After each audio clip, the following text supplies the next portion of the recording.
Hello दोस्तों, बहुत बहुत स्वागत है आप सभी का कोचिंग जंक्शन में। मैं हूं शशांक मिश्रा और यहां पर हम देख रहे हैं यूपीएसआई के लिए हिंदी में अभी तक हमने अपने 3 टॉपिक्स ख़त्म कर लिए हैं, जिसमें हमने संधि पढ़ लिया था, समास पढ़ लिया था और अलंकार पढ़ लिया था। इनके महत्वपूर्ण प्रश्नों को भी हमने यहाँ पर समझ लिया था। जो महत्वपूर्ण प्रश्न आपकी परीक्षा में पूछे जाते हैं उनको अलग अलग से क्लासों में कर करके हमने समझ लिया था। तो अब जो हमको पढ़ना है, जो हमारा चौथा टॉपिक है, वह है यहाँ पर क्या, वर्ण विचार। हमको वर्ण विचार यहाँ पर पढ़ना है।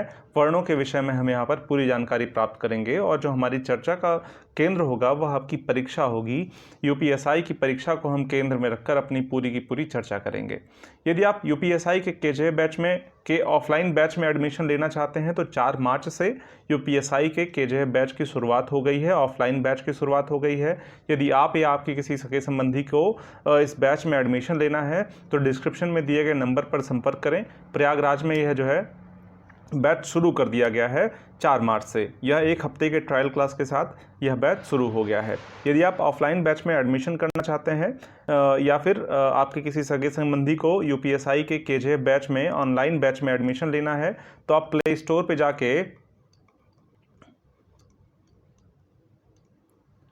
पे जाके आप क्या करें, कोचिंग जंक्शन ऐप को डाउनलोड कर लें। कोचिंग जंक्शन ऐप को वहाँ से डाउनलोड कर लें और ख़ुद को इनरोल कर लें। आप ज़्यादा जानकारी चाहते हैं इस विषय में तो हमारे डिस्क्रिप्शन में दिए गए नंबर पर भी संपर्क कर सकते हैं और बाकी साइटों पर भी आप जाकर वहां से चीज़ों को जान सकते हैं और वहां से आपको पीडीएफ नोट्स वगैरह भी प्रोवाइड कर दी जाएंगी। जो भी यहां पर हम पढ़ेंगे उन सब का एक पीडीएफ नोट आपको वहां से उपलब्ध करा दिया जाएगा। यह सारी सुविधा आपको यहां पर ऐप पर और साइटों पर हमारे उपलब्ध करा दी जाएगी। तो हम जो है पढ़ रहे हैं वर्ण विचार और वर्ण विचार को ही आगे बढ़ाएं हम। तो सबसे पहले हम वर्णों के बारे में जानें, उससे पहले हम भाषा के विषय में जान लेते हैं। भाषा किसको कहते हैं यह जानना काफ़ी आवश्यक है वर्ण को समझने से पहले, क्योंकि वर्ण तो लिखित बात हो गई ना। जब भाषा आया उसके बाद ही वर्ण आया, तो सबसे पहले जो जानने का क्रम होगा वह भाषा होगा। सबसे पहले हम भाषा के विषय में जान लेंगे। तो भाषा हर प्राणी बोलता है। प्राणी जो है कोई भी हो इस पृथ्वी पर वह भाषा के माध्यम से अपने विचारों को व्यक्त करता है। लेकिन मनुष्यों की जो भाषा है वह काफ़ी परिष्कृत और काफ़ी उत्कृष्ट भाषा कही जाती है। सर्वोत्कृष्ट भाषा जो है वह मनुष्यों की भाषा है, क्योंकि मनुष्य अपने विचारों को अलग अलग माध्यमों से भी व्यक्त कर सकता है। जैसे वह लिखित माध्यम में व्यक्त करना चाहे तो अपने भाषा को वह लिखित माध्यम में भी व्यक्त कर सकता है, अपने विचार को व्यक्त कर सकता है। वह मौखिक माध्यम से भी अपने विचारों को व्यक्त कर सकता है और वह सांकेतिक माध्यमों से भी अपने विचारों को व्यक्त कर सकता है। तो मनुष्यों के पास कई आयाम हैं अपने बातों को कहने के, अपने विचारों को कहने के। तो यहाँ पर जैसे पशु पक्षी हैं, उनके पास सिर्फ एक मौखिक तरीका है अपने बातों कहने का, वह भी पूरी तरीके से विकसित नहीं है। वह कुछ ही विचारों को अपने व्यक्त कर पाते हैं यहाँ पर दूसरे पशु पंक्षियों के साथ। लेकिन मनुष्य ऐसा नहीं है। मनुष्य जो है अलग अलग माध्यमों से अपनी बातों को कह सकता है, अपनी बातों को वह रख सकता है। तो यहाँ पर और भाषा जो है वह प्रत्यक्ष या परोक्ष रूप से इस्तेमाल किया जाता है। जैसे मैंने आपको बताया लिखित माध्यम भी होता है। तो आप किसी के सामने नहीं हैं तो आप जो है लिखकर अपनी बातों कहते हैं, यह परोक्ष माध्यम हो गया। और प्रत्यक्ष माध्यम क्या है कि आप किसी से बोलकर या संकेत में अपनी बातों को कह लेते हैं। तो यह जो हो गया क्या हो गया, प्रत्यक्ष और परोक्ष। जैसे आप अपने मित्र के सामने बैठे हैं और उससे हाल चाल पूछ रहे हो तो आप उससे सीधी सी बात है यह कह सकते हैं कि मित्र तुम कैसे हो। यहाँ पर यह हो गया मौखिक माध्यम। लेकिन यदि आप अपने मित्र पर गुस्सा कर रहे हो तो आप उसको आंख फैलाकर ऐसे देखेंगे घूर कर और वह समझ जाएगा कि आप गुस्सा हैं। यहाँ पर आपने कुछ बोला नहीं, फिर भी वह सारी बातों को समझ गया। और यह माध्यम जो है बात करने का, यह क्या है, अपने विचारों को आपने अपने विचार तो रख दिए कि मैं तुमसे नाराज हूँ, मैं तुमसे गुस्सा हो रहा हूँ।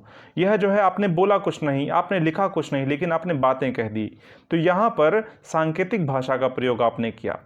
लेकिन यही बात अगर आप किसी चिट्ठी के माध्यम से, किसी पत्र के माध्यम से अपने मित्र तक पहुंचाएं तो वह लिखित माध्यम हो जाएगी भाषा की।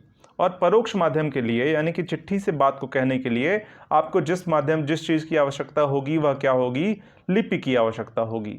तो भाषा का सहायक क्या हो जाएगा, लिखने के लिए लिपि हो जाएगा। हम लिपि के माध्यम से अपने भाषा को व्यक्त कर पाते हैं वर्णों में। तो यह बात आपको समझ में आ रही होगी। भाषा परिवर्तनशील है, भाषा अलग अलग समयों में बदलती रहती है। जैसे मैं उदाहरण से आपको बताऊं तो पहले यहाँ पर कई शब्द जो थे, जैसे अंग्रेजी के ही शब्द को देखें, भाषा में किस तरह से तीव्र परिवर्तन होता है। आप ब्रदर शब्द का इस्तेमाल करते थे, पहले ब्रदर शब्द का प्रयोग करते थे अभी कुछ समय पहले, और अभी भी करते हैं, लेकिन इसमें एक तीव्र परिवर्तन, जो नवयुवकों की एक पीढ़ी है, इसमें परिवर्तन के बाद इसने ब्रदर को ब्रो और सिस्टर्स को सिस में बदल दिया है। तो भाषा में अपने समय के साथ साथ परिवर्तन भी देखा जाता है। संस्कृति बदलती है, समाज बदलता है, परिवर्तन प्रकृति का नियम है, यह भी कहा जाता है। तो यहाँ पर भाषा में भी परिवर्तन होगा। भाषा कभी स्थिर नहीं रहती, वह अलग अलग कालखंडों में परिवर्तित होती रहती है। जैसे पहले संस्कृत था, संस्कृत से पाली प्राकृति अपभ्रंश अवहट्ट से हिंदी यहाँ पर बन गया। अब हिंदी अलग अलग तरीक़ों से बदल रही है। हिंदी में भी यहाँ पर उर्दू मिक्स हो गया है, कई कई जगहों पर मिश्रित हो गया है, यहाँ पर अंग्रेजी मिश्रित हो गया है। तो नई नई तरह के बातें आप यहाँ पर करते हैं, भाषा को नए तरीके से व्यक्त करते हैं। कई भाषाओं से यहाँ पर कई शब्द आ गए हैं, कई यहाँ से दूसरे भाषाओं में चले गए हैं। तो अलग अलग तरीके से भाषा में परिवर्तन होता रहता है। तो कुल मिला जुलाकर जो मेरे कहने का तात्पर्य है वो यह है कि भाषा परिवर्तनशील है, भाषा बदलती रहती है। जैसे एक वाक्य मैं बोलता हूँ, इस वाक्य में आप देखेंगे यहाँ पर हिंदी का एक ही शब्द है, लेकिन यह पूरी की पूरी भाषा जो है हिंदी की कहलाएगी। यहाँ पर हिंदी की सामान्य तौर पर हिंदी में यह जो है एक आम व्यक्ति भी इस बात को प्रयोग करता है। जैसे ट्रेन लेट है, मैंने एक बात कही, ट्रेन लेट है। यहाँ पर ट्रेन और लेट दोनों अंग्रेजी के शब्द हैं, सिर्फ है जो है शब्द यह हिंदी का है। फिर भी एक सामान्य बातों में कहें, सामान्य अर्थ में, एक साधारण से साधारण व्यक्ति, पढ़ा लिखा या ना पढ़ा लिखा, अंग्रेजी का कम जानकार हो, वह भी इन बातों का प्रयोग करता है। ट्रेन लेट है, यहाँ पर वह सामान्य तौर पर हिंदी में प्रयोग कर लिए गए ये सारे शब्द। तो भाषा में एक परिवर्तन हो रहा है, भाषा में इस तरह के परिवर्तन देखे जा रहे हैं। तो भाषा परिवर्तनशील है। कुल मिला जुलाकर आपको यह बात समझ में आ गई होगी। बहुत सारी चीज़ें पहले कुछ और कही जाती थीं, जैसे गोधूम पहले गेहूं को कहते थे, अब वह परिवर्तित होकर गेहूं कहलाता है। और आने वाले समय में जो परिवर्तन आएगा वो हम देख लेंगे। एक बात, ऐसा होता क्यों है यह भी हम समझ लेते हैं। देखिए, व्यक्ति का यह किसी प्रकृति का यह नियम है कि वह सरलतम रूप को धारण कर लेती है। तो जो भी चीज़ें थोड़ी सी जटिल होंगी, मनुष्य या फिर प्रकृति उसका एक सरल जो है रूप ढूंढने का प्रयास करता है, सरल तरीका उसका इजाद करने का प्रयास करता है। तो मनुष्यों ने भाषा को जटिलता से सरलता की तरफ ले जाकर परिवर्तित कर दिया है। यहाँ पर जब भी कोई चीज़ जटिल से साधारण की तरफ आएगी तो वह जो है परिवर्तित होगी। भाषा भी इसी वजह से परिवर्तित होती रहती है। जटिलतम से सरलतम की ओर बदलती है जब भाषा, तो वह परिवर्तित हो जाती है। कुल मिला के आपको बातें यहाँ समझ में आ गई होंगी। तो भाषा के बारे में जाने तो सबसे पहले जान लेते हैं कि भाषा की उत्पत्ति होती कैसे है। तो भाषा शब्द की जो उत्पत्ति है वह भाष धातु से होती है। भाष धातु से भाषा की उत्पत्ति होती है। इसमें आ प्रत्यय लगा देने से, यहां पर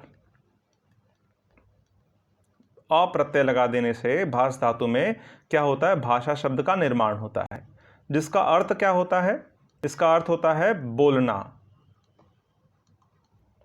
या कहना।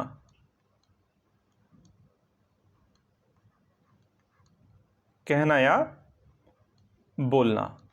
तो भाषा का जो अर्थ है वह है बोलना या अपनी बात को कहना। यह आपको समझ में आ गया होगा। अब हम यह समझ लेते हैं कि भाषा शब्द का सर्वप्रथम प्रयोग कहां पर मिलता है। तो भाषा शब्द का सर्वप्रथम प्रयोग आपको ऋग्वेद में मिलेगा। ऋग्वेद में भाषा शब्द का सर्वप्रथम प्रयोग मिलता है और वह वाणी के लिए मिलता है। वाणी को यहां पर भाषा कहा गया है। कहां पर? ऋग्वेद में। हम प्रत्यय जान लेते हैं। प्रत्यय क्या होता है, अगर आपको यहाँ पर दिक्कत हो रही हो, यहाँ पर समझने में आपको मुश्किल हो रहा हो, तो प्रत्यय होता है जो किसी भी शब्द के बाद में प्रयुक्त होता है, वह प्रत्यय कहलाता है। जैसे भाष के बाद में यहाँ पर आ लगा देने पर यह जो है प्रत्यय कहलाया और यह क्या बन गया, भाषा बन गया। यह विसर्ग नहीं है, आप यहाँ पर निश्चिंत रहें, यह विसर्ग नहीं है। यहाँ पर मैंने भाषा लिखा है। ऐसा आपको लग रहा हो कि यहाँ पर विसर्ग लगा हुआ है, भाषा लिखा हुआ है, नहीं, यह भाषा नहीं लिखा हुआ है, यह भाषा ही लिखा हुआ है। तो प्रत्यय और उपसर्ग होता है, उपसर्ग होता है जो किसी भी शब्द के पहले लगता है वह उपसर्ग कहलाता है, और जो बाद में लगता है वह जो है प्रत्यय कहलाता है। तो प्रत्यय और उपसर्ग हम जब पढ़ेंगे तो इन चीज़ों को और अच्छे से समझ लेंगे।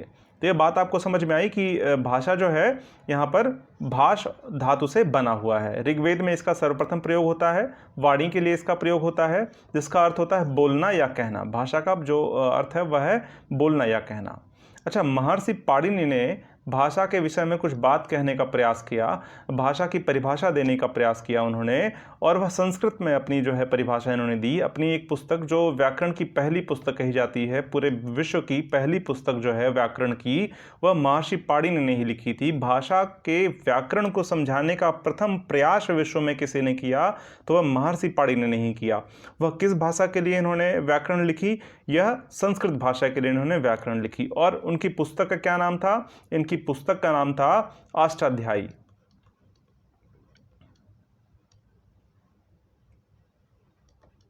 अष्टाध्यायी इन्होंने लिखा। आपसे परीक्षा में पूछा जाता कि महर्षि पाणिनि की इस पुस्तक का क्या नाम है और यह किस क्षेत्र में लिखी गई, किस विषय पर लिखी गई, तो आप क्या बताएंगे? व्याकरण, संस्कृत व्याकरण की पहली पुस्तक थी, विश्व में व्याकरण की पहली पुस्तक थी विश्व में। इससे पहले किसी भी विद्वान ने, इनके पहले किसी भी विद्वान ने व्याकरण की कोई पुस्तक नहीं लिखी थी।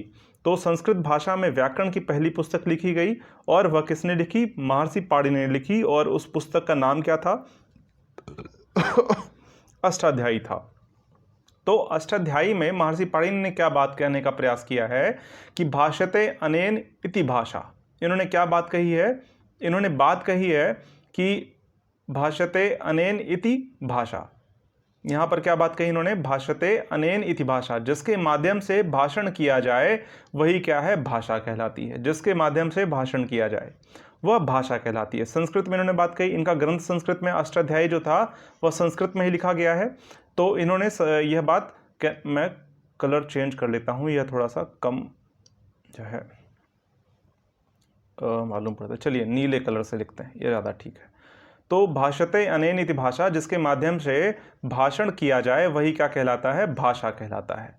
तो महर्षि पाणिनि ने यह बात कहने की कोशिश करी। अब जो है पतंजलि इनके बाद हुए और इन्होंने महाभाष्य लिखा। पतंजलि ने महाभाष्य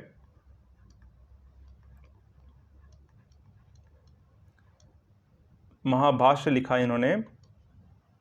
यह जो है ठीक से काम नहीं कर रहा है, यहाँ पर हम लिख देते हैं इसको।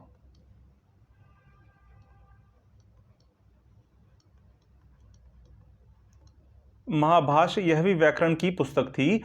पतंजलि, महर्षि पतंजलि ने यह लिखा था, और इन्होंने व्याकरण की जो परिभाषा दी थी वह क्या दी थी? वक्तायाम वाच इति भाषा उच्यते।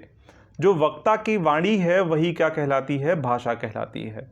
यहाँ पर अच्छा एक प्रश्न आपसे पूछा था, महाभाष्य किसकी रचना है? तो आप क्या बताएंगे? महाभाष्य महर्षि पतंजलि की रचना है। तो वक्ता की वाणी जो है वह भाषा कहलाती है। बात किसने कही? महर्षि पतंजलि ने यह बात कही। अब हम जान लेते हैं। अच्छा, यहाँ पर मैंने अष्टाध्यायी लिख दिया है, इसको आप सही कर लीजिए। यह अष्टाध्यायी, वो किसी सुर में रहने की वजह से मैंने यह बोल दिया और वही लिख भी दिया। अष्टाध्यायी, इनकी पुस्तक का नाम यही था। यहाँ पे 8 अध्याय थे। यहाँ पर इनकी पुस्तक में 8 अध्याय थे।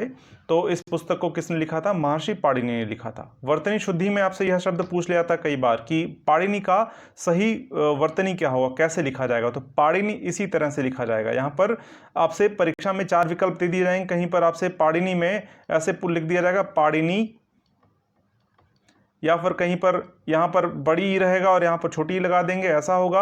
और एक तो शुद्ध यहाँ पर रहेगा ही इस तरह से। तो आपसे प्रश्न इस तरह पूछे जाएंगे वर्तनी शुद्धि के लिए।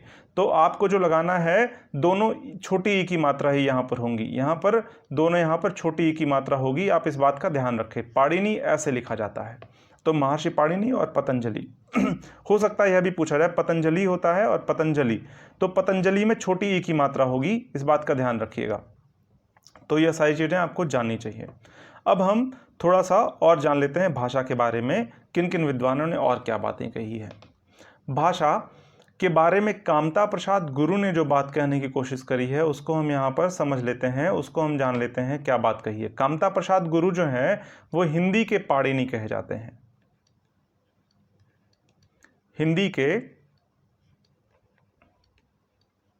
पाणिनि।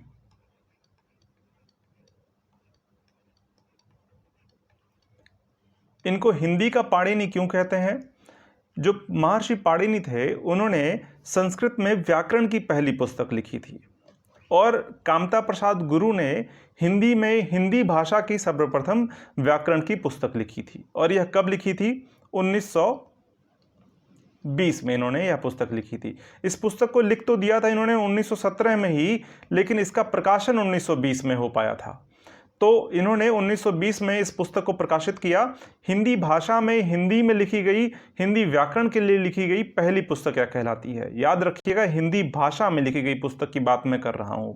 उससे पहले व्याकरण की अंग्रेजी में पुस्तक लिखी गई थी हिंदी की, और दूसरी भाषा में लिखी गई थी, लेकिन हिंदी भाषा में नहीं लिखी गई थी। तो हिंदी भाषा में हिंदी व्याकरण की पहली पुस्तक कामता प्रसाद गुरु ने लिखा था, इसलिए इनको हिंदी का पाणिनि भी कहते हैं। हिंदी का पाणिनि। आपसे प्रश्न पूछा जा सकता है यह बात कि कामता प्रसाद गुरु को और किस नाम से क्या कहते हैं? तो यह हिंदी का पाणिनि, या फिर ऐसे हिंदी का पाणिनि किसको कहते हैं? वो किसको बोलते हैं? कामता प्रसाद गुरु को बोलते हैं।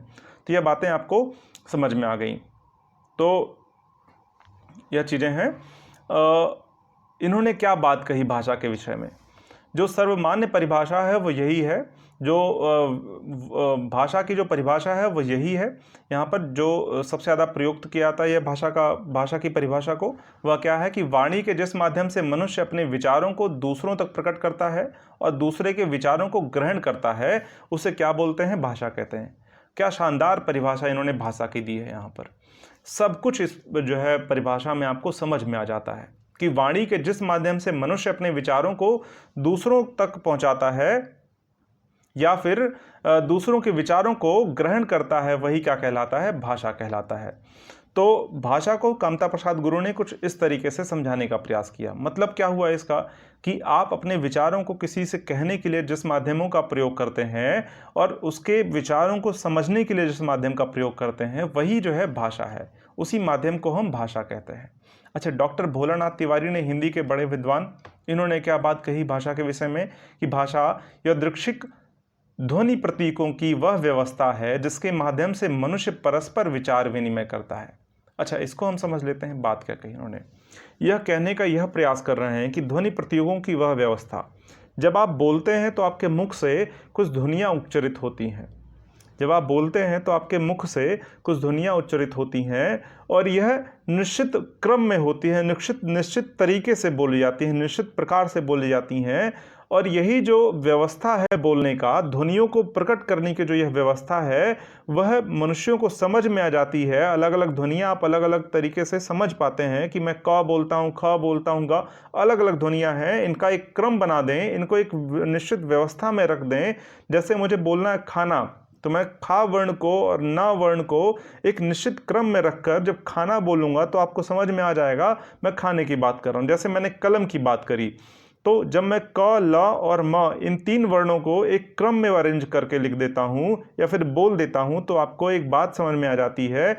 इन ध्वनि प्रतीकों की एक व्यवस्था को मैंने जब व्यवस्थित कर दिया, इन ध्वनि प्रतीकों को एक व्यवस्थित ढंग से मैंने प्रस्तुत किया, तो यह जो है जिस तरह से आपके सामने पहुंचता है वह जो है भाषा कहलाता है। तो बात आपको आसानी से समझ में आ गई होगी कि भाषा जो है ध्वनि प्रतीकों की वह व्यवस्था है जिसके माध्यम से मनुष्य परस्पर विचार विनिमय करता है और मनुष्य अपने विचारों को आदान प्रदान करता है, विचारों का आदान प्रदान करता है। यह बात किसने कही? डॉक्टर भोलानाथ तिवारी ने यह बात कहने का प्रयास किया। क्या किया इन्होंने? यह बात कही। तो अपनी पुस्तक में इन्होंने यह बात कही। कामता प्रसाद गुरु ने अपनी जो पुस्तक थी उसमें इन्होंने यह बात कही थी। यह जो परिभाषा है इनकी पुस्तक में दी गई थी, हिंदी की पुस्तक में। तो यह हो गई भाषा। अच्छा, भाषा के जो भेद हैं उनको हम समझ लेते हैं। जो भाषा के भेद हैं, भाषा के भेद तो कई हो सकते हैं। भाषा प्रादेशिक भी होती है, भाषा मातृ भी होती है, भाषा राज्य की भी होती है, भाषा क्षेत्र की भी होती है, भाषा मृत भी होती है। तो भाषा के भेद तो निश्चित नहीं है, फिर भी कुछ भाषा के भेद हो सकते हैं। जैसे मातृभाषा जो अपने माँ से सीखते हैं, जो आप अपने माँ से पढ़ते हैं, जो अपने माँ से जान पाते हैं जिस भाषा को, उसको हम क्या बोलते हैं? मातृभाषा बोलते हैं। और जो भाषा है, जो राजभाषा है, जो किसी भी राज्य द्वारा अपने राज्य के काम काज के लिए प्रयुक्त होता है, वह जो है राजभाषा कहलाता है। एक मिनट में थोड़ा सा कुछ अरेंज कर लेता हूँ, एक मिनट। तो भाषा के जो भेद हैं, वह यहाँ पर मैं भेद शब्द की बात कर रहा हूँ। यहाँ पर भेद, जो भाषा के भेद, यहाँ पर प्रकार शब्द मैंने नहीं लिखा, यहाँ पर भेद शब्द लिखा है। इसका कारण यह है कि भाषा चूंकि अमूर्त होता है और अमूर्त चीज़ों के लिए भेद शब्द का प्रयोग होता है, प्रकार का प्रयोग नहीं होता। दोनों का अर्थ एक ही होता है, लेकिन यहाँ पर सूक्ष्म अंतर होता है कि भेद का प्रयोग कहाँ पर करना है और प्रकार का प्रयोग कहाँ पर करना है, यह आपको अच्छे से पता होना चाहिए। आप भाषा, जहाँ पर भी अमूर्त चीज़ों की बात होगी वहाँ पर आप भेद शब्द का प्रयोग करेंगे, और जहाँ पर भी अमूर्त चीज़ों की बात आएगी वहाँ पर आप क्या करेंगे? प्रकार शब्द का प्रयोग करेंगे। ठीक है ना? जैसे प्रयोग और उपयोग, यह दो चीज़ें हैं। यहाँ पर इन दोनों चीज़ों में भी इसी तरह से है। प्रयोग आप करते हैं जब आप अमूर्त चीज़ की बात करें। प्रयोग शब्द का जो प्रयोग होगा वह आप तब करेंगे जब आप अमूर्त चीज़ों की बात करें, और किसी वस्तु या फिर किसी मूर्त चीज़ की बात होगी वहाँ पर उपयोग शब्द का प्रयोग होता है। तो बात आपको समझ में आ गई ना? ये चीज़ें, जो सूक्ष्म चीज़ें हैं, वो आपको समझ में आनी चाहिए। भाषा पढ़ ही रहे हैं तो इन चीज़ों को भी हम देख लें किस तरह से इनका प्रयोग होता है। तो यह कई भाषा के भेद जो हैं वह 1 या 2 4 6 10 नहीं है, वह किसी भी प्रकार से हम इसको डिफाइन कर सकते हैं। भाषा के भेद को हम कह सकते हैं। मातृभाषा होती है, आपकी राष्ट्रभाषा होती है, सांकेतिक भाषा है, राजभाषा है, कूट भाषा है। कूट भाषा कहते हैं जो कोड में प्रयोग की जाए भाषा को, जैसे यह खुफिया एजेंसियों के द्वारा, गुप्तचरों के द्वारा यह जो है भाषा का प्रयोग होता है। मृत भाषा होती है, जो भाषा मृत हो गई है, पहले कभी प्रयोग में होती थी, अब यह भाषा जो मृत हो गई है उसको हम मृत भाषा कहते हैं। वह कौन सी भाषा है? जैसे पाली हो गई, प्राकृति हो गई, अपभ्रंश, ये सारी भाषाएं पहले कभी प्रयोग होती थी, अब इन भाषाओं का प्रयोग नहीं होता है, इस वजह से यह मृत भाषा कहलाती है। प्रादेशिक भाषा हो गई, जो प्रदेश, निश्चित प्रदेश में बोली जाती है। आधार भाषा, जो आधार की भाषा हो, जो एक मुख्य भाषा हो, वह आधार भाषा कहलाती है। मातृभाषा जो अपने माँ से सीखते हैं, आप अपने परिवेश से सीखते हैं, वह मातृभाषा कहलाती है। राजभाषा किसको बोलेंगे? तो भाषा के कई भेद हैं। भाषा के अनगिनत भेद हो सकते हैं। आप अपने हिसाब से भाषा के अलग अलग भेद कर सकते हैं। कुछ बातों को हम ऐसे ही चर्चा में जान लेते हैं। इनको अगर आप लिखना चाहते हो तो आप इनको लिख भी लीजिएगा ऐसे। तो मैं आपको बता दे रहा हूँ, अपने हिसाब से इन चीज़ों को लिख लीजिएगा। वैसे जानने के लिए लिख सकते हैं। पूछा जाएगा तो आपसे इन चीज़ों के बारे में नहीं पूछा जाएगा, नॉर्मली जानकारी के लिए आप इन चीज़ों को लिख लें।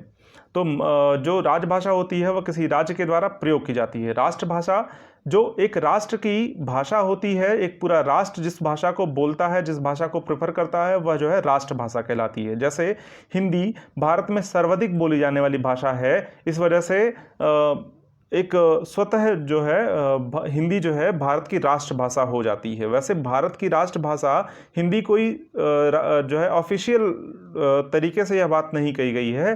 अनायास ही हिंदी जो है भारत की राष्ट्रभाषा हो जाती है, क्योंकि यह एक बहुत बड़ी आबादी के द्वारा यह बोली जाती है। तो चूंकि भारत की राजभाषा हिंदी है, भारत की राजभाषा, कामकाज की भाषा, जो भी राज्यों और केंद्र सरकार के बीच में जो भी वार्तालाप होगी वो जो है हिंदी में होगी। राजभाषा इसी को कहते हैं। जो राज्यों के बीच आदान प्रदान की जाने वाली भाषा है वही जो है राज्य सरकारों के बीच या फिर केंद्र सरकार राज्य सरकारों के बीच जो भाषा, जिस भाषा का प्रयोग होता है उसी को हम राजभाषा कहते हैं।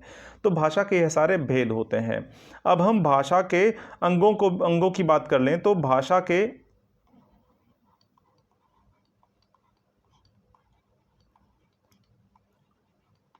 अंग, भाषा के 3 अंग हैं। एक लिखित,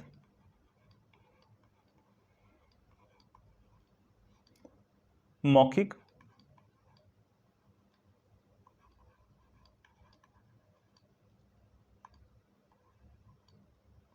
और सांकेतिक।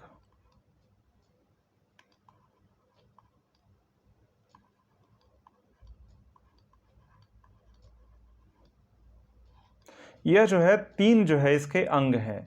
मौखिक भाषा कहते हैं जब आप मुख से बोल कर किसी बात को अपने रखते हैं। मुख से बोल कर आप, जैसे मैं आपसे बोल रहा हूँ, तो यह भाषा का जो विचार विनिमय का जो माध्यम है वह मौखिक भाषा है। अब मैं यहाँ पर लिख कर कुछ बातें आपको बता रहा हूँ, जैसे मैंने कुछ चीज़ें यहाँ पर लिख दी तो यह लिखित भाषा कहलाएगी। और जब आप संकेतों के माध्यम से कोई बात कह देते हैं तो यह जो है सांकेतिक भाषा कहलाती है। तो भाषा के अंग हैं यह, भाषा के 3 मुख्यतः भाषा के 2 अंग माने गए हैं, लेकिन होते 3 हैं। परीक्षा में आपसे पूछा जाए तो आप 3 को वहाँ पर टिक करके आइएगा कि 3 जो है अंग होते हैं भाषा के। बहुत सारे विद्वान मौखिक और लिखित को ही जो है भाषा का अंग मानते हैं, लेकिन ऐसा नहीं है। सांकेतिक भाषा भी जो है वह भाषा का एक अंग है। तो यह बातें हमारी जो है भाषा के संदर्भ में हो गई। अब हम भाषा के अंगों को समझ लेते हैं। भाषा के यह जो अंग है, ये अंग नहीं है, माफ करिएगा, यह भाषा के रूप हैं। यह भाषा के रूप हैं। यह भाषा के रूप हैं। भाषा के कितने रूप हैं? भाषा के 3 रूप हैं, मौखिक, लिखित और सांकेतिक। तो अब हम अंगों की बात कर लें भाषा के, तो वह जो है भाषा के 4 अंग हैं। भाषा के जो है 4 अंग हैं, ध्वनि, शब्द, वाक्य और व्याकरण। यहाँ पर जो ध्वनि है, जब आप कोई चीज़ बोलते हैं अपने कंठ के द्वारा जो है उत्पन्न होती है। जैसे आप कहीं पर आप ताली बजाते हैं तो ताली बजाने में भी ध्वनि जो है उत्पन्न होता है, लेकिन उसका कोई अर्थ नहीं होता है।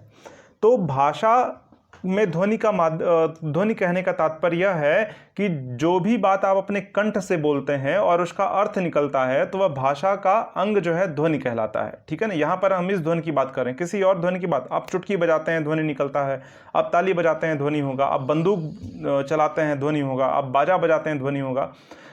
तो वह जो है भाषा के अंग नहीं कहलाएंगे, वह सारी ध्वनियाँ जो है भाषा के अंग नहीं होंगी। आपके कंठ के द्वारा निकली गई जो ध्वनि होगी और जिसका कुछ अर्थ निकलेगा वही जो है यहाँ पर भाषा का अंग ध्वनि कहलाएगा। ठीक है ना। हम इस ध्वनि की बात कर रहे हैं, आपके कंठ के द्वारा निकली गई ध्वनि। ठीक है ना,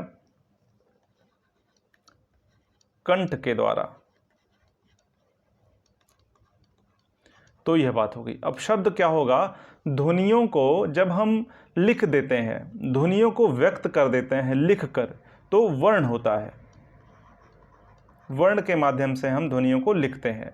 अब इन्हीं वर्णों का एक सार्थक समूह जो है वह क्या कहलाता है? शब्द कहलाता है। जैसे मैंने लिख दिया चलना, यह एक शब्द है। इसमें अलग अलग वर्णों को हमने यहाँ पर एक निश्चित क्रम में एक अर्थ के, यहाँ पर जो अर्थ निकल रहा है इसका एक अर्थ है ना, सार्थक जो है तरीके से इसको हम लिख देते हैं तो यह जो है शब्द कहलाएगा। यहाँ पर यह क्या हो जाएगा? शब्द। और वाक्य किसको बोलेंगे? जब कई शब्दों को एक साथ एक अर्थ के रूप में, जिसका एक अर्थ निकलता हो, इस तरीके से इसको जो है व्यवस्थित कर दें तो वह वाक्य कहलाता है। और व्याकरण किसको बोलते हैं? जब हम भाषा को अच्छे से लिखना, पढ़ना और बोलना जहाँ पर भी समझते हैं उसको हम क्या बोलते हैं? व्याकरण कहते हैं। तो भाषा के जो कितने अंग हैं? वह 4 अंग हैं। आपसे परीक्षा में पूछे जाएं तो भाषा के 4 अंग आप यह बता देंगे, ध्वनि, शब्द, वाक्य और व्याकरण। यह जो है भाषा के 4 अंग हैं। ध्वनि के बारे में हम देख लेते हैं, क्योंकि ध्वनि को हमको आगे देखना है। वर्णों को जब पढ़ेंगे तो हमको ध्वनि जो है समझ में आना चाहिए, उसको हम यहाँ पर देख लेते हैं कि मुख से निकली हुई हवा का वह उच्चारण जिसके खंड नहीं किए जा सकते ध्वनि कहलाती है। ध्वनि भाषा की सबसे छोटी इकाई है। तो मुख से निकली हुई हवा का उच्चारण, जैसे जब मैं कुछ बोलता हूँ तो हवा मुंह से निकलती है, उसके साथ साथ कुछ हम उच्चरित कर पाते हैं, तो यह जो है क्या कहलाता है? यही ध्वनि कहलाता है। अब ध्वनि जो है भाषा की सबसे छोटी इकाई है। आप कुछ भी बोलेंगे उसके पहले कुछ ना कुछ तो ध्वनि निकालेंगे ना। कोई भी भाषा बोल रहे हो उसमें आप ध्वनि निकालेंगे। जैसे मैंने बोला क, यहाँ पर क एक ध्वनि है, इससे छोटा कुछ हो सकता है क्या? नहीं हो सकता। तो ध्वनि जो है भाषा की सबसे छोटी इकाई है। और ध्वनियों को जब हम लिख देते हैं तो वह वर्ण कहलाता है। ध्वनियों का जो लिखित माध्यम है वह क्या है? लिखित जो रूप है वह क्या कहलाता है? वर्ण कहलाता है। आगे हम इसको देखेंगे कि वर्ण किसको कहते हैं। मैं आपको यहाँ पर बता दिया मैंने कि ध्वनियों का जो लिखित रूप है वह क्या कहलाता है? वर्ण कहलाता है। अब हम देख लेते हैं वर्ण किसको कहते हैं। वर्ण कामता प्रसाद गुरु ने, हिंदी के पाणिनि, इनको हिंदी का पाणिनि कहते हैं। इन्होंने भाषा के विषय में जो बातें कही थी वह हमने देखी ली। इन्होंने वर्ण के विषय में एक बात कही। वह क्या कही कि वर्ण वह मूल ध्वनि है जिसके खंड नहीं किए जा सकते। हमने इसको देख ही लिया पीछे अभी, जिसके खंड नहीं किए जा सकते। वर्ण जो है इसके खंडन, जैसे ध्वनि जो है उसके खंड नहीं हो सकते, बिल्कुल नहीं हो सकते, काहे कि ध्वनि जो है सबसे छोटी इकाई होती है भाषा की। और जब उसी ध्वनि को हम लिख देते हैं, जैसे मैंने क बोला, क को मैंने यहाँ पर लिखित रूप दे दिया, मैंने क को लिखित रूप दे दिया, तो यह क्या हो गया? वर्ण कहलाएगा। जब किसी ध्वनि को हम लिखित रूप दे देंगे तो वह क्या कहलाता है? वर्ण कहलाता है। और यह लिखित रूप सबसे छोटा रूप कहलाता है, यह सबसे छोटा लिखित रूप है भाषा का। जैसे क मैंने लिख दिया ना, तो भाषा का सबसे छोटा लिखित रूप क्या है? वर्ण है। और भाषा का सबसे छोटा रूप क्या है? वह ध्वनि है। वह लिखित नहीं होता, ध्वनि लिखित नहीं होता, सिर्फ उच्चरित होता है, आपके मुख से वह उच्चरित होता है। और जो वर्ण है वह लिख कर व्यक्त किया जाता है। तो सबसे छोटा लिखित रूप क्या है? वह वर्ण कहलाता है। और किशोरीदास वाजपेयी ने एक बात कहने का कहा यहाँ पर। किशोरीदास वाजपेयी जो है हिंदी के बड़े व्याकरणाचार्य रहे हैं। इन्होंने क्या बात कही है? इनकी एक पुस्तक थी हिंदी शब्द सागर।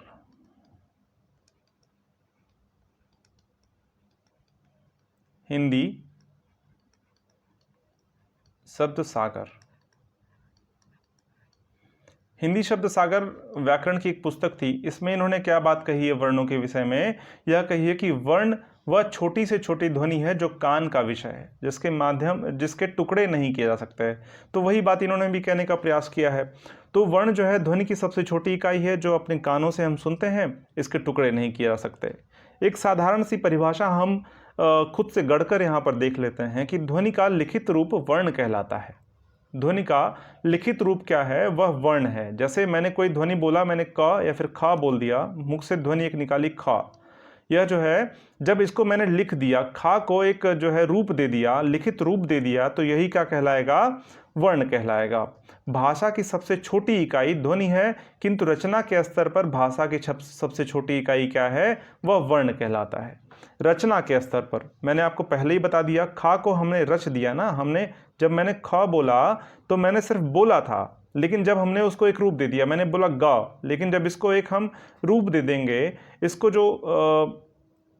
इसको हमने एक रूप दे दिया, इसको एक आकार दे दिया, ग कैसे लिखा जाएगा? अब ग इसी तरह से लिखा जाएगा। तो यही जो भाषा का लिखित रूप है, यही जो है वर्ण कहलाता है। भाषा का सबसे छोटा जो इकाई है लिखित, वह वर्ण ही है। यह बात हम यहाँ पर समझ गए अपनी परिभाषाओं में। अगर परिभाषा आपसे पूछी जाती है तो आप जो है यहाँ पर बिल्कुल भी कंफ्यूज नहीं होना है, यहाँ पर आसानी से आप चीज़ों को बता देंगे।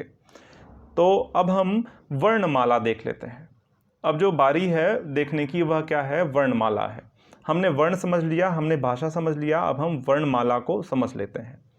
तो यहाँ पर वर्णमाला किसको बोलेंगे? निश्चित क्रम में व्यवस्थित लिखित संपूर्ण ध्वनि चिन्हों का समूह क्या कहलाता है? वर्णमाला कहलाता है। तो यहाँ पर क्या कहने का प्रयास किया जा रहा है कि निश्चित क्रम में व्यवस्थित लिखित संपूर्ण ध्वनि चिन्हों का समूह।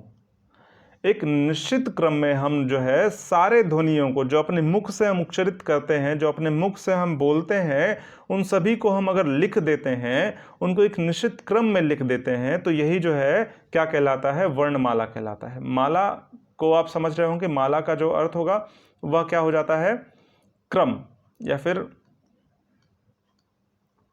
माला जो है एक समूह को भी कह सकते हैं, समूह। तो यहाँ पर वर्णों का एक समूह जो है वह क्या कहलाता है? वर्णमाला कहलाता है। तो इनकी जो संख्या है वह 52 बताई गई है। 52 जो है वर्ण होते हैं हिंदी में। अगर आपसे पूछा जाए कि कुल कितने वर्ण हैं हिंदी में, तो वह कितने वर्ण हैं? 52 वर्ण है। यहाँ पर लिखित वर्णों में, अगर लिखित वर्णों की बात करें कि जो हम लिखते हैं, वह 52 वर्णों को हम लिखकर यहाँ पर व्यक्त करते हैं। लेकिन व्यवहार में हम मात्र 44 वर्णों का ही प्रयोग करते हैं। बोलने में हम सिर्फ 44 वर्णों का प्रयोग करते हैं, और लिखने में हम 52 के 52 वर्णों को भी लिख देते हैं। जैसे हम बहुत सारे वर्ण हैं उनका प्रयोग नहीं करते हैं अब। तो जैसे री हो गया, री, इसका प्रयोग हम नहीं, ये बड़ी री बन गया, इसका प्रयोग नहीं करते हैं। अब री की जगह पर हम री का प्रयोग कर लेते हैं। साधारण सी बात है, हम री का प्रयोग कर लेते हैं। तो यहाँ पर यह वर्ण अब नहीं गिना जाएगा। तो जैसे लिखित में जो है हम 52 वर्णों का इस्तेमाल करते हैं, लिखते समय तो हम इसका प्रयोग करेंगे, इस री का प्रयोग करेंगे, लेकिन बोलते समय इसका प्रयोग कम ही होता है। तो यहाँ पर जैसे हम शाह नहीं बोलते, अब शाह नहीं बोलते, या फिर ये जो है मूर्धन्य शाह नहीं बोलते, अब जो है एक दंत सा का ही प्रयोग होता है ज़्यादातर बोलने में।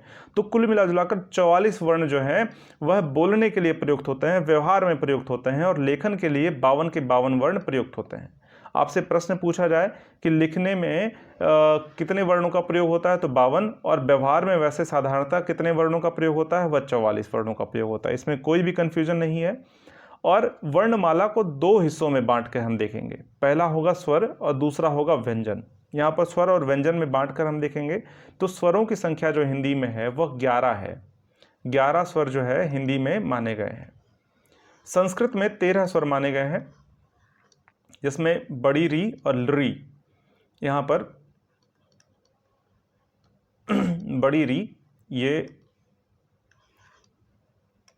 जो होगा, इसको साफ साफ लिख देता हूँ, यह जो है बड़ी री है, और री, अरे भाई यह जो है यह 2 और स्वर हैं। इन दोनों स्वरों का प्रयोग संस्कृत में ही होता है, हिंदी में नहीं होता है। तो इसको मिलाकर संस्कृत में 13 वर्ण हो जाते हैं। और देवनागरी लिपि की अगर बात करें तो देवनागरी लिपि में 13 जो है वर्ण हो जाएंगे। संस्कृत भी तो देवनागरी लिपि में लिखा जाता है। अगर आपसे प्रश्न पूछा जाए कि देवनागरी लिपि में कितने वर्णों का स्वरों का प्रयोग होता है, तो आप क्या बताएंगे, 13 स्वर का। लेकिन हिंदी में कितने स्वर का प्रयोग होगा, हिंदी में सिर्फ 11 स्वरों का प्रयोग होता है। हिंदी में वो कौन कौन से 11 स्वर हैं, इसको हम देख लेते हैं। अ, आ, ई, उ, री, ए, ऐ, ओ, औ, ये जो 11 वर्ण है इनका प्रयोग होता है हिंदी में। तो री और री, जो री है बड़ी री, इसका प्रयोग हम जो है हिंदी में नहीं करते हैं, संस्कृत में इनका प्रयोग होता है। लेकिन देवनागरी लिपि की बात करेंगे तो देवनागरी लिपि में यह 13 जो है स्वर हो जाते हैं, और संस्कृत में 13 स्वर हो जाते हैं। आपसे प्रश्न पूछा जाए तो बिल्कुल भी आपको कंफ्यूज नहीं होना है वहाँ पर कि देवनागरी लिपि में कितने वर्ण हैं, कितने स्वर हैं। तो देवनागरी लिपि में 13 स्वर हैं। संस्कृत में कितने स्वर हैं, संस्कृत में 13 स्वर हैं। लेकिन हिंदी में कितने स्वर हैं, हिंदी में मात्र 11 स्वर हैं। जिसमें से मूल स्वरों की बात करें हम, तो मूल स्वर जो हैं वह 4 हैं।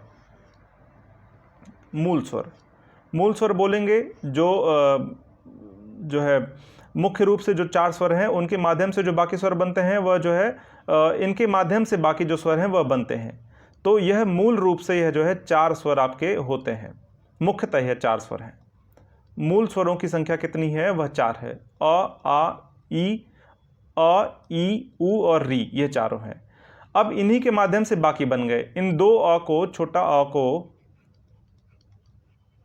और अ को मिला दिया तो यह आ बन गया, ठीक है ना। 2 ई को मिला दिया हमने तो यह जो है बड़ी ई बन गया। इसी तरह से 2 छोटा ऊ को मिला दिया तो एक बड़ा ऊ हमको प्राप्त हो जाता है। ए भी इसी तरह से मिल जाता है। ए, ओ, आओ, ये सारे जो है हमको इस तरह से प्राप्त हो जाते हैं, अलग अलग स्वरों को मिलाकर बना देते हैं। तो मूल स्वर जो है वह 4 ही हैं, बाकी स्वर जो है वह 11 हैं हिंदी में। यहाँ पर कुछ आपको स्पष्ट रह गया हो, ऐसा मुझे नहीं लगता है। स्वरों की संख्या हमने अच्छे से समझ लिया। अब जो है 2 अयोगवाह जो है यहाँ पर वर्ण है, 2 अयोगवाह हैं। पहला है अंग और दूसरा है आहा। अंग और आहा, यह 2 जो हैं अयोगवाह व्यंजन कहलाते हैं। अयोगवाह का क्या अर्थ है, यहाँ पर जिसका अयोग हो रहा हो, यहाँ पर योग में नहीं है। जैसे मैं आपको बात करूँ, इसको जब हम अयोगवाह को पढ़ेंगे तो अच्छे से इसको और अच्छे से वहाँ पर देखेंगे। लेकिन यहाँ पर हम इसको समझ लेते हैं थोड़ा सा कि अयोगवाह किसको बोलेंगे। जैसे मैंने लिखा यहाँ पर अंग, यहाँ पर जो यह बिंदी लगी हुई है ऊपर, यह इस वर्ण से पूरी तरीके से अलग है, अयोग है। यह जो है इसमें जुड़ा हुआ नहीं है, यह योग में नहीं है, इसके साथ, इस वर्ण के साथ यह योग में नहीं है, इसलिए इसको अयोगवाह व्यंजन बोलते हैं अंग को। और आहा मैंने लिख दिया। यह देखिए यहाँ पर जो विसर्ग लगा हुआ है यह अ के साथ जुड़ा नहीं ना है, यह तो अलग है ना इससे पूरी तरीके से। तो यह जो है 2 अयोगवाह व्यंजन हो जाते हैं। जैसे मैंने लिख दिया बड़ा आ, तो इसके साथ देखिए, इस टोपी के साथ जो है यह लाइन जो है यहाँ पर जुड़ी हुई है, मैंने बड़ी ई लिख दिया। तो यहाँ पर देखिए, यहाँ पर यह जुड़ा हुआ है इस टोपी के साथ, इसके साथ यह जो है, यह जो ऊपर यहाँ पर यह है, यह जुड़ा हुआ है।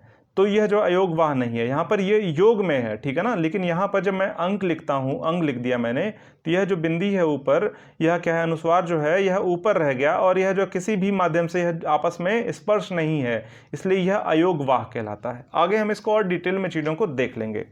तो अयोगवाह ध्वनियाँ कितनी हैं, अयोगवाह व्यंजन कितने हैं, वह 2 हैं। तो स्वरों की संख्या 11, अयोगवाह व्यंजनों की संख्या कितनी है, वह 2 है। अब हम देख लेते हैं स्पर्श व्यंजन जो हैं कितने हैं। स्पर्श व्यंजन 25 हैं।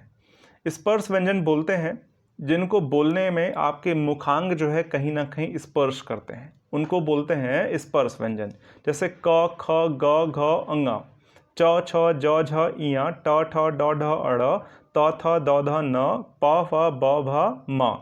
यह जो है, इन वर्णों को जब आप बोलते हैं तो यह जो है कहीं ना कहीं आपके मुख के जो अंग हैं अंदर के, वह स्पर्श करते हैं आपस में। आपकी जिह्वा आपकी तालू से स्पर्श करेगी, आपकी जिह्वा आपके दांत से स्पर्श होगा, आपके होंठ दोनों स्पर्श करेंगे, कुछ ना कुछ स्पर्श होगा।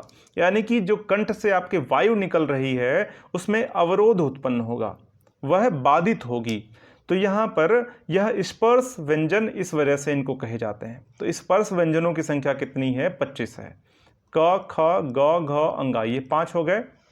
यह एक वर्ग कहलाते हैं, क वर्ग कहलाता है। यह पहला वर्ण इसका क है, इस वजह से इसको क्या बोलेंगे हम, क वर्ग बोलेंगे। अब उसी तरह च, छ, ज, झ, इया, यह च वर्ग कहलाता है।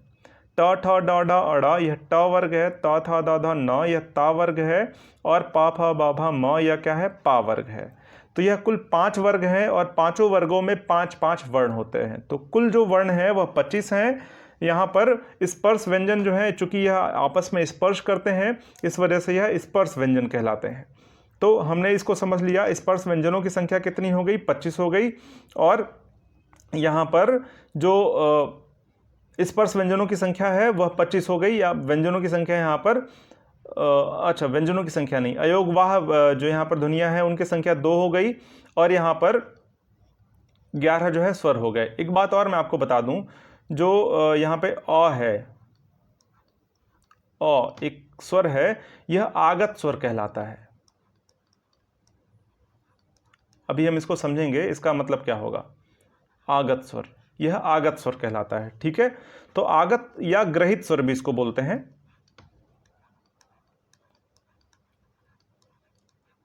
ग्रहित स्वर, इसको जो है आगत या ग्रहित स्वर हम बोल देते हैं। मतलब क्या हुआ, और जो है जैसे डॉक्टर हम लिखते हैं ना,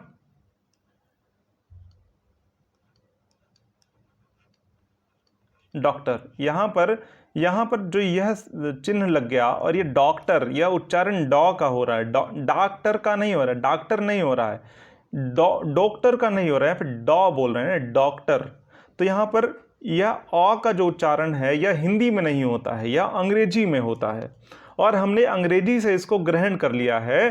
तो मूल रूप से जो स्वर हैं वो 11 ही होंगे, लेकिन अ का जो प्रयोग है वह अब हिंदी में होने लगा है, लेकिन बहुत सारे विद्वान इसको मानते नहीं हैं। आप 11 ही लगाएंगे। आगत स्वर की संख्या अगर आपसे पूछी जाएगी तब आप बोलेंगे आगत स्वर की संख्या कितनी है, 1 है। आगत स्वर कौन सा है, अ, इसको भी स्वर मान लिया जाता है, बहुत सारे विद्वान इसको भी एक स्वर मान लेते हैं। अ, यहाँ पर यह आगत यानी आया हुआ एक स्वर है, यह दूसरे भाषा से ग्रहण किया गया है, इस वजह इसको ग्रहित स्वर बोलते हैं। ग्रहण किया गया स्वर या फिर आया हुआ स्वर, बाहर से आया हुआ स्वर, इसको क्या बोलेंगे, ग्रहित या आगत स्वर बोलेंगे। आपको यह समझ में आ गया होगा। अ, यहाँ पर व्यंजन भी बहुत सारे ग्रहण किए गए हैं, जैसे फारसी से फ,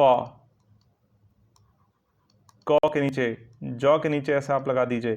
यह जो है खा के नीचे जब आप खा बोलते हैं, इसको फा बोलते हैं। यहाँ पर आपको थोड़ा सा जीभ को अंदर घुमा कर बोलना हो, खा बोलना हो, खा नहीं बोलेंगे आप इसको, यह खा नहीं है या खा है, खा बोलेंगे। यहाँ पर आप इसको क बोलेंगे, या फिर का नहीं बोलेंगे, डायरेक्टली आप का नहीं बोलेंगे, सीधा सीधा क बोलेंगे, ठीक है ना।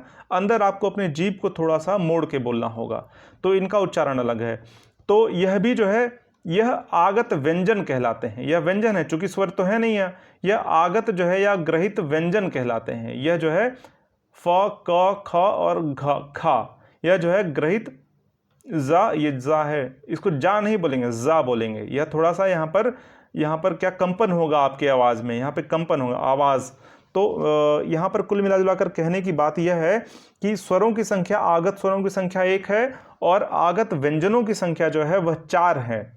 तो कुल आगत वर्णों की संख्या कितनी हो जाएगी? वह 5 हो जाएगी। एक तो अ, क, ख, फ और जा, यह जो है 4 वर्ण, 4 व्यंजन और एक आगत स्वर, यह पांचों मिलकर 5 वर्ण जो है यह आगत हो जाएंगे।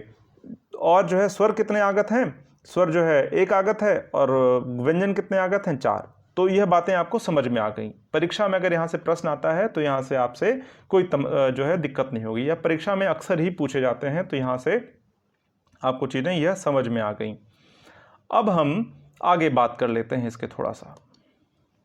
अब जैसे य, र, ल और व, यह अंतस्थ व्यंजन कहलाते हैं। यह अंतस्थ व्यंजन क्यों कहलाते हैं इसको हम आगे समझेंगे। अंतस्थ व्यंजन, अच्छा थोड़ा समझ लेते हैं। अंतस्थ यानी कि अंदर जब य, र, ल, व हम बोलते हैं तो वायु जो मुख से निकलती है वह पूर्ण रूप से बाहर नहीं निकल पाती है, अंदर कुछ ना कुछ वायु स्थित रह जाती है। तो इनके उच्चारण में हम इसको डिटेल में पढ़ेंगे, अभी तो हम इनका वर्गीकरण समझ लेते हैं, आगे हम इसको अच्छे से समझेंगे वहां पर। तो इनके उच्चारण में क्या होता है, य, र, ल और व के उच्चारण में वायु पूरी तरीके से बाहर नहीं निकल पाती है, इस वजह से इनको जो है अंतस्थ व्यंजन हम बोलते हैं, यह अंतस्थ व्यंजन कहलाते हैं। तो 4 अंतस्थ व्यंजन है और शा, शा और सा, और साथ में क्या, हा, यह ऊष्म व्यंजन कहलाते हैं। जब आप बोलते हैं तो ऊष्मा आपके मुख से बाहर निकलती है, यहाँ पर यह ऊष्म व्यंजन, यह 4 जो है ऊष्म व्यंजन हो जाते हैं। यह जो है यह जो शाह है, यहाँ पर इसकी बात हम कर, इसको हम तालव्य शाह बोलते हैं, ये तालु से बोला जाता है। इसका उच्चारण स्थान क्या है? हमारे मुख में तालु है। तालु पे जीभ जो है तालु से स्पर्श करता है, शाह बोलते हैं जब। और शाह जो है मूर्धा से, जो यह वाला शाह है यह मूर्धा से बोला जाता है। मूर्धा जो है तालु और दांत के बीच का जो हिस्सा है मूर्धा कहलाता है। जैसे यह अगर मुख है हमारा और यहाँ पर दांत है और यह नीचे का पार्ट है, यह नीचे का, यहाँ दांत है और बीच में हमारी जीभ है, अगर यह जीभ है तो यहाँ पर तालु है, यह तालु का हिस्सा है, यह मूर्धा का हिस्सा है और यह दंत है आपका। तो यह बातें आपको समझ में आ गई होंगी। यहाँ पर मूर्धा है, यहाँ पर तालु है और यहाँ पर क्या है? कंठ है। यहाँ पर आपका कंठ है, यह आपका नाक है, यह जो भी उल्टा सीधा से बन पाया, यहाँ पर आपकी आँख है। ठीक है ना? तो आप समझ रहे होंगे इन बातों को, यहाँ पर जैसे भी हो आप इसको समझ लीजिए आराम से। ठीक है ना? यहाँ पर क्या है? तालु, मूर्धा, यह मूर्धा है और यह दंत है। तो जहां पर भी आपकी जिह्वा स्पर्श करती है उसी को हम उसी के तरह से उच्चारण स्थान उसका हम प्रयोग कर लेते हैं।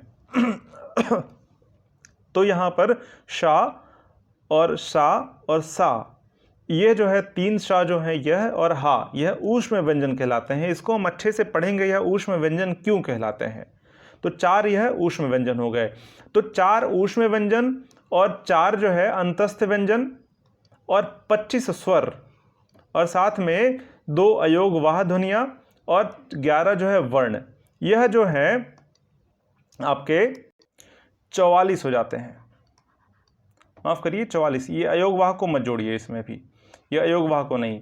तो क्या हो गया? 11 स्वर, 25 स्पर्श व्यंजन और यह 4 जो अंतस्थ व्यंजन है और 4 ऊष्म व्यंजन, यह सारे जो हैं 44 जो वर्ण है, यही जो है आपके भाषा में साधारणतः प्रयोग किए जाते हैं, व्यवहार में इनका प्रयोग होता है। इस वजह से 44 जो है व्यंजन जो है वर्ण मान लिए गए हैं यहाँ पर। लेकिन मुख्य रूप से कितने वर्ण हैं हमारे वहाँ हिंदी में? वह 52 है। वह कितने हैं वो उनको देख लेते हैं हम। 4 संयुक्त वर्ण, संयुक्त अक्षर होते हैं, 4 संयुक्त अक्षर, ये संयोग से बने हैं, 2 वर्णों के संयोग से यह जो है चारों बने हुए हैं। जैसे क्ष की बात करें तो क और मूर्धन्य श से यह जो है बना है, तो यहाँ पे क्ष बन गया, ठीक है ना यहाँ पर। और त्र की बात करें तो त्र जो है त और र से बना हुआ है। तो यह जो है व्यंजन है ना, इनके संयोग से यह बना है, इस वजह से इनको क्या बोलते हैं हम, संयुक्ताक्षर बोलते हैं। यहाँ पर ज्ञ जो है वह यह जो है ज और य के मेल से बना है। इसी तरह से स्र जो है श और र के मेल से यह श्रा बन गया है। तो यह जो है दो वर्णों के मेल से बनते हैं, इसलिए इनको संयुगाक्षर बोलते हैं। नॉर्मली इनको वर्ण जो है कम ही माना, व्यंजन कम ही माना जाता है, व्यंजन नहीं माना जाता, लेकिन हिंदी वर्णमाला में इनको जरूर जोड़ा गया है, हिंदी वर्णमाला में इनको लिख दिया गया है। बहुत सारे और भी हैं, उनको हिंदी वर्णमाला में स्थान नहीं दिया गया है, लेकिन वह भी संयुक्ताक्षर हैं। जैसे जो यहाँ पे ह में न लिखा हुआ है, न के बाद जो है आधा ह, यह जो है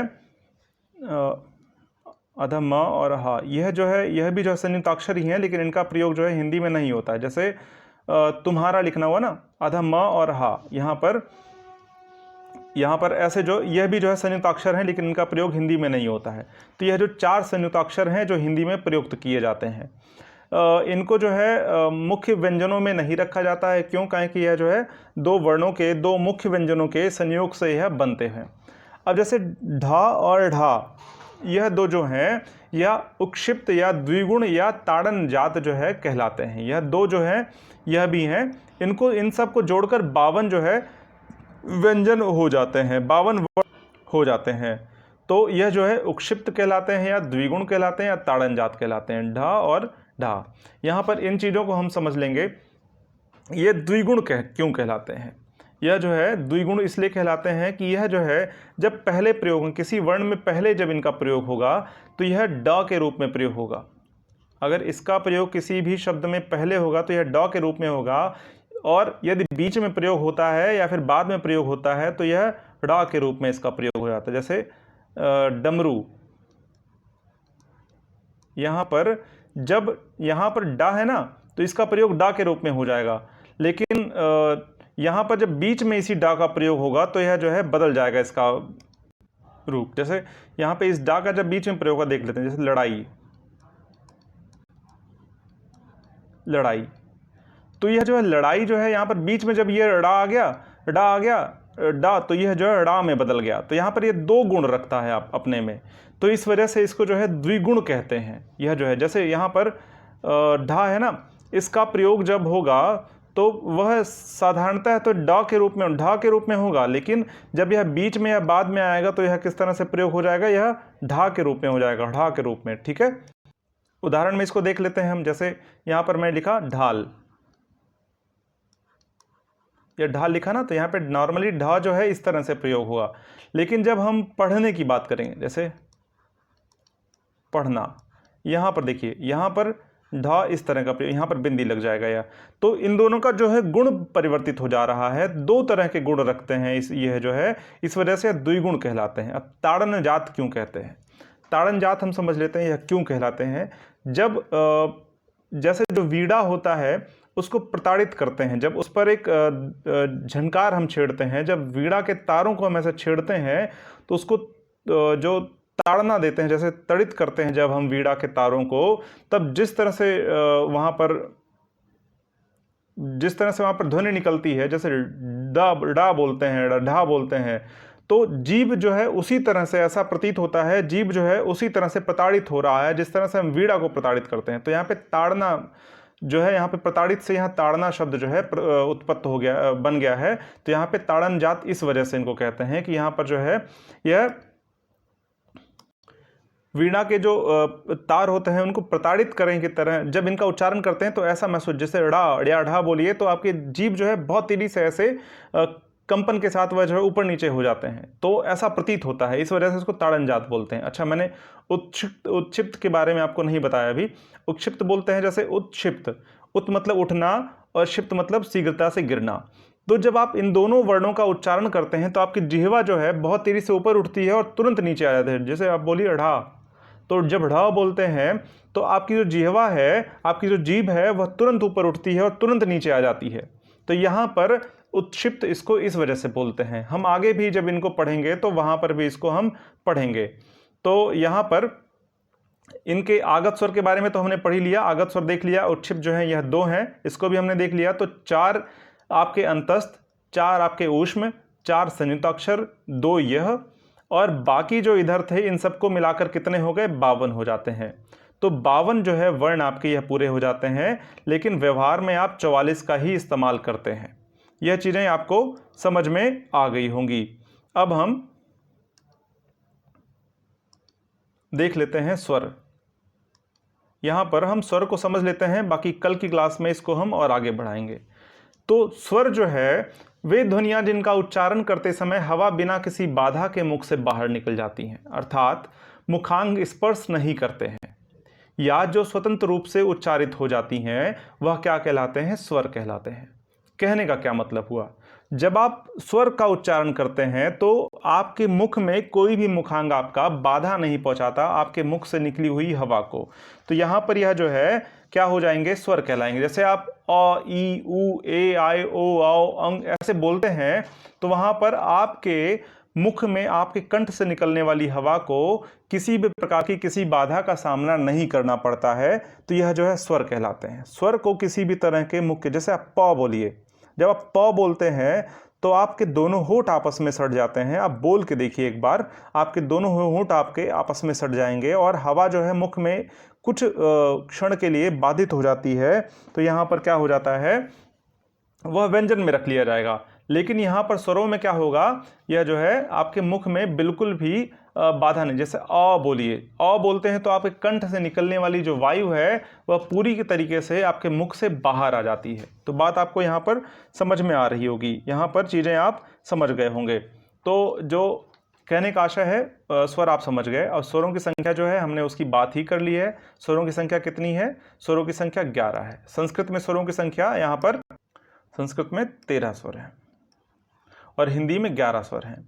लेकिन यहाँ पर एक बात और मैं आपको बता दूं, यहाँ पर जो, अच्छा एक चीज़ और पहले जान लीजिए, जो ये अ है, ई है, उ है और री, यह जो है 4 मूल जो है स्वर कहलाते हैं, यह मूल स्वर हैं। यह मूल स्वर हैं यह चारों, ठीक है ना। और यहाँ पर मैं आपको क्या बता रहा था कि जो री है, यह री जो है इसका प्रयोग अब हिंदी में कम ही हो रहा है, इसके स्थान पर हम री का प्रयोग करते हैं। तो शुद्ध रूप से हिंदी में कितने स्वर हो जाते हैं, 10 ही हो जाते हैं। हिंदी में शुद्ध रूप से 10 ही वर्णों का प्रयोग, स्वरों का प्रयोग होता है, लेकिन होते 11 हैं। अगर आपसे परीक्षा में पूछा जाए कि शुद्ध स्वरों की संख्या कितनी है, तो शुद्ध रूप से स्वरों की संख्या कितनी है, वह 10 ही है, शुद्ध स्वर। शुद्ध स्वर कितने हैं, वह 10 हैं। लेकिन हिंदी में स्वरों की संख्या कितनी है पूरी, वह जो है 11 है। क्योंकि री का प्रयोग अब रा पर बड़ी की मात्रा के इसकी तरह प्रयोग करते हैं, इस वजह से हम री को अब स्थान नहीं देते हैं स्वरों में, बहुत कम इसका उच्चारण होता है, इस वजह से री को नहीं माना जाता है। तो यह रही स्वरों की बात। हमने स्वर को यहाँ पे समझ लिया खूब अच्छे से। अब स्वरों का वर्गीकरण हम पढ़ेंगे अपनी अगली क्लास में। स्वरों का वर्गीकरण क्या है, इसको हम पढ़ने का प्रयास करेंगे, समझने का प्रयास करेंगे कि स्वरों का वर्गीकरण किन किन आधार पर किया जा सकता है, उच्चारण के स्थान पर और बाकी चीज़ों के आधार पर जो है, उच्चारण के आधार पर हम कर सकते हैं या फिर बोलने के आधार पर कर सकते हैं। अलग अलग तरीके से इनका जो है वर्गीकरण हम कर सकते हैं, तो उनको हम अगले क्लास में अपने समझने का प्रयास करेंगे। तो यह हिंदी की आपकी क्लास थी। अगर आपको अच्छी लगी हो तो आप लाइक करें, शेयर करें, अपने दोस्तों तक पहुंचाएं और केजे बैच में ज़रूर एडमिशन लें। तो मित्रों को बताएं केजे बैच के बारे में। वहाँ पर आपको संपूर्ण क्लासेस जो है यहाँ पर उपलब्ध कराई जाएंगी, संपूर्ण सीरीज आपको उपलब्ध कराई जाएगी, टेस्ट सीरीज आपको उपलब्ध कराया जाएगा और सारे क्लासेस के PDF नोट्स आपको उपलब्ध कराए जाएंगे। आपको बिल्कुल भी अच्छी लगी हो तो शेयर करना मत भूलिएगा अपने दोस्तों में, और हमारे प्रयास को और भी सफल करें और हमें प्रोत्साहित करें, जिससे हम आगे आपके लिए और आगे काम कर सकें। इससे हमें उत्साह मिलता है यदि आप अपने विचारों को कमेंट में बताते हैं, वीडियो को लाइक करते हैं, या फिर आप दूसरों तक इस बात को, इस वीडियो को, इस क्लास को पहुंचाते हैं। तो बहुत बहुत शुक्रिया। तब तक पढ़ते रहिए, मुस्कुराते रहिए। जय हिंद।